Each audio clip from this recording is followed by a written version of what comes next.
তো ওপোর তরফ থেকে কিন্তু নতুন একটা বাজেট ফ্রেন্ডলি মোবাইল লঞ্চ হতে চলেছে, যেটা আছে ওপো K12s। তো এই মোবাইলটা কিন্তু খুব কম টাকাতে কিন্তু লঞ্চ করছে ওপো। ধরুন আপনার এখন বাজেট রয়েছে 10 থেকে 15,000-এর মধ্যে, তাহলে কিন্তু এই মোবাইলটা আপনার জন্য। আর আপনাদেরকে বলে রাখি যে এই মোবাইলের কি হাইলাইট ফিচার্স, যেগুলো হচ্ছে বেস্ট ফিচার্স, সেটা হচ্ছে এই মোবাইলের ব্যাটারি, খুব বড় একটা ব্যাটারি দেওয়া হয়েছে এত কম প্রাইসের মধ্যে। আর যদি কথা বলি, এই মোবাইলের ক্যামেরা, প্রসেসর সবই কিন্তু দুর্দান্ত দেওয়া হয়েছে। তো যদি আপনি খুব কম টাকাতে একটা মোবাইল খুঁজছেন, তাহলে কিন্তু এই ভিডিওটা আপনার জন্য। ভিডিওটা সম্পূর্ণ দেখতে থাকুন। আর আপনাদেরকে বলে রাখি যে এই মোবাইলটা কিন্তু বাংলাদেশ আর ইন্ডিয়াতে খুব তাড়াতাড়ি কিন্তু লঞ্চ হতে চলেছে। ওকে, তো যদি আপনার বাজেট কম থাকে, তাহলে কিন্তু ভিডিওটা শেষ পর্যন্ত দেখতে থাকুন। এই মোবাইলটা কিন্তু পারফেক্ট আপনার জন্য। ওকে, আশা করছি ভিডিওটা আপনাদের হেল্পফুল হবে। যদি ভিডিওটা আপনাদের ভালো লাগে, ভিডিও কিন্তু লাইক দিতে ভুলবেন না। বন্ধুদের সঙ্গে শেয়ার করবেন, তাদেরকেও জানান যে মোবাইলটা কেমন কি লঞ্চ করছে ওপো। আর এই ধরনের ভিডিও পাওয়ার জন্য কিন্তু চ্যানেলটা অবশ্যই সাবস্ক্রাইব করে রাখবেন। তো চলুন ভিডিওটা স্টার্ট করা যাক। তো প্রথম যদি কথা বলি যে এই মোবাইলের ডিসপ্লে কেমন কি করা হয়েছে, দেখুন বাজেট কিন্তু খুবই কম। তো সেই জন্য কিন্তু বলবো যে এই মোবাইলে ডিসপ্লে কিন্তু দুর্দান্ত দেওয়া হয়েছে এই এত কম টাকাতে। যদি কথা বলি এই মোবাইলের ডিসপ্লে, তো ডিসপ্লে সাইজ যদি কথা বলি, এখানে 6.67 ইঞ্চেস কিন্তু একটা বড় ডিসপ্লে আপনারা পেয়ে যাবেন। আর তার সঙ্গে যেটা ভালো দিক হচ্ছে, এই ডিসপ্লে যদি প্যানেলে কথা বলি, সেটা কিন্তু অ্যামোলেড ডিসপ্লে দেওয়া হচ্ছে। ওকে, তো এত কম টাকাতে কিন্তু আপনারা অ্যামোলেড ডিসপ্লে কিন্তু পেয়ে যাবেন এই মোবাইলের সঙ্গে। আর তার সঙ্গে আরও ভালো দিক হচ্ছে যে এই মোবাইলের রিফ্রেশ রেট কিন্তু 120 হার্জের কিন্তু রিফ্রেশ রেট আপনারা পেয়ে যাবেন। তো বুঝতে পারছেন যে এত কম টাকাতে ডিসপ্লে কিন্তু কোয়ালিটি কিন্তু খুব দুর্দান্ত হতে চলেছে। যারা গেমিং করেন, যারা ধরুন ভিডিও এডিটিং করেন, তাদের জন্য কিন্তু বেস্ট মোবাইল হবে। কারণ যেহেতু রিফ্রেশ রেটটা এত বেশি দেওয়া হয়েছে, আর কালার কম্বিনেশন ভালো হবে, যেহেতু অ্যামোলেড ডিসপ্লে দেওয়া হয়েছে, তার জন্য কিন্তু কালার কম্বিনেশন খুব ভালো হবে। আর রিফ্রেশ রেটের জন্য কিন্তু ডিসপ্লে খুব ফাস্টলি কিন্তু কাজ হবে।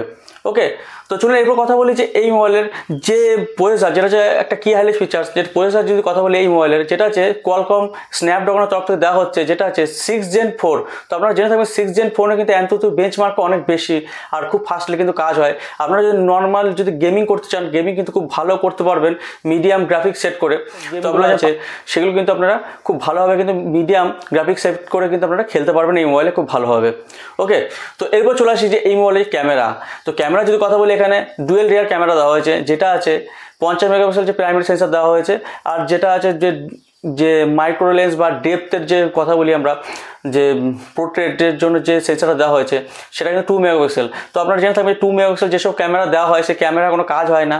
তো আমি সবসময় যখন এইসব মোবাইলগুলো দেখি, আমি 2 মেগাপিক্সেল ক্যামেরা সবসময় বলি কোম্পানিকে যে এই ক্যামেরাটা দেওয়ার কোনো মানে হয় না।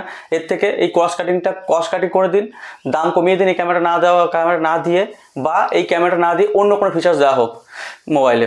ওকে, তো এই একটা দিক কিন্তু খুবই খারাপ, যেসব মোবাইলগুলো দেখে আমি যে 2 মেগাপিক্সেল ডেপথের জন্য দেওয়া হয়, না দিলেই ভালো হয়। এবারে কথা বলি যে এই মোবাইলের যে ফ্রন্ট ক্যামেরা কিন্তু এখানে আপনারা ভালো পাবেন, যেটা আছে 16 মেগাপিক্সেলে পেয়ে যাবেন। তো 16 মেগাপিক্সেলে কিন্তু আপনারা এখানে ফ্রন্ট ক্যামেরা পেয়ে যাবেন, যার মাধ্যমে কিন্তু আপনারা 4K ভিডিও রেকর্ডিং করতে পারবেন। আর এর কিন্তু রেয়ারেও কিন্তু আপনারা 4K ভিডিও রেকর্ডিং কিন্তু করতে পারবেন এই ক্যামেরার সঙ্গে। ওকে, কথা বলবো যে এই মোবাইলের সবথেকে বেস্ট কি হাইলাইট ফিচার, যেটা আছে ব্যাটারি। তো আপনারা হয়তো অনেকে অবাক হবেন যে এত কম টাকাতে কি করে এত বড় ব্যাটারি দিতে পারছে এই মোবাইলের সঙ্গে। তো ব্যাটারি যদি কথা বলি, এখানে 7000 mAh কিন্তু ব্যাটারি দেওয়া হচ্ছে। বিশাল বড় একটা ব্যাটারি পাচ্ছেন আপনারা, 7000 mAh। তো 7000 ব্যাটারি মানে আপনারা বুঝতে পারছেন যে সারাদিন কিন্তু আপনার মোবাইল ইউজ করলেও কিন্তু ব্যাটারি কিন্তু শেষ হবে না। আর এর সঙ্গে আরও ভালো দিক হচ্ছে, এত বড় ব্যাটারি, তার সঙ্গে যে ফাস্ট চার্জার দেওয়া হচ্ছে, সেটাও কিন্তু অনেক বেশি দেওয়া হচ্ছে। যেটা হচ্ছে 80 ওয়াটের কিন্তু আপনারা একটা সুপার বুক কিন্তু ফাস্ট চার্জার কিন্তু আপনারা পেয়ে যাবেন এই মোবাইলের সঙ্গে। তো আপনারা বুঝতে পারছেন যে কম বাজেটে কিন্তু একটা দুর্দান্ত মোবাইল লঞ্চ করতে চলেছে এই ওপো। ওকে, তো এই মোবাইলে এবার কথা বলবো এই মোবাইলটার যে প্রাইস আর এই মোবাইলের লঞ্চিং ডেট। তো লঞ্চিং ডেট যে বলা হচ্ছে, যেটা যে সামনের মাসেই কিন্তু এটা ইন্ডিয়াতে চলে আসতে পারে, আর এখনও কিন্তু এটা চায়নাতে লঞ্চ করা হয়েছে।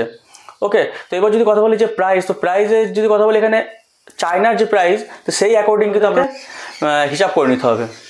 তো এবার কথা বলি যে চায়না যেহেতু লঞ্চ করেছে, চায়না যে প্রাইস বলবো আপনাদেরকে, আর সঙ্গে ইন্ডিয়ার প্রাইসটা বলবো সঙ্গে। ওকে, তো এবার যদি কথা বলি যে 8GB 128GB যে ভেরিয়েন্টটা আছে, সেই ভেরিয়েন্টের যে কথা বলি, এখানে কিন্তু 1199 ইউয়ান দেওয়া হচ্ছে, মানে চায়না প্রাইস।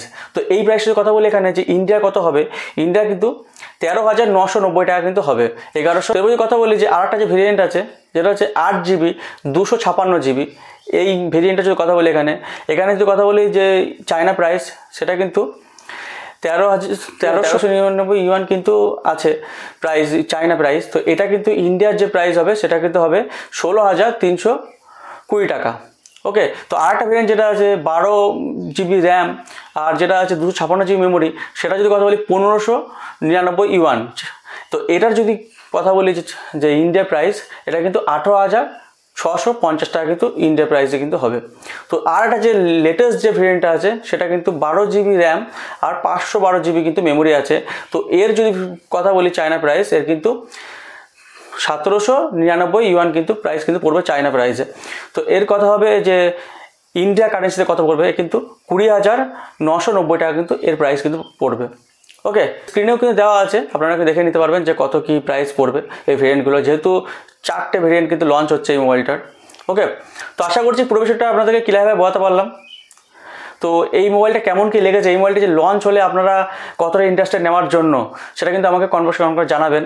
আর আপনি এখন কি মোবাইল ইউজ করছেন সেটাও কিন্তু কমেন্ট বক্সে কমেন্ট করে জানাবেন। তো চলুন আজকের মতো এই পর্যন্তই। তো যদি ভিডিওটা আপনাদের হেল্পফুল হয়, ভিডিও ভালো লাগে, ভিডিও লাইক দিতে ভুলবেন না, বন্ধুদের সঙ্গে শেয়ার করুন, তাদেরকেও জানান যে এই ওপোর এই K12s এই মোবাইলটা কেমন কি করছে, কেমন কি লঞ্চ করছে। ওকে, আর ভিডিও যদি ভালো লাগে, এই ধরনের ভিডিও পাওয়ার জন্য কিন্তু চ্যানেলটা অবশ্যই সাবস্ক্রাইব করে রাখবেন। তো চলুন আজকের মতো এই পর্যন্তই, পরবর্তী ভিডিওতে আবার দেখা হচ্ছে।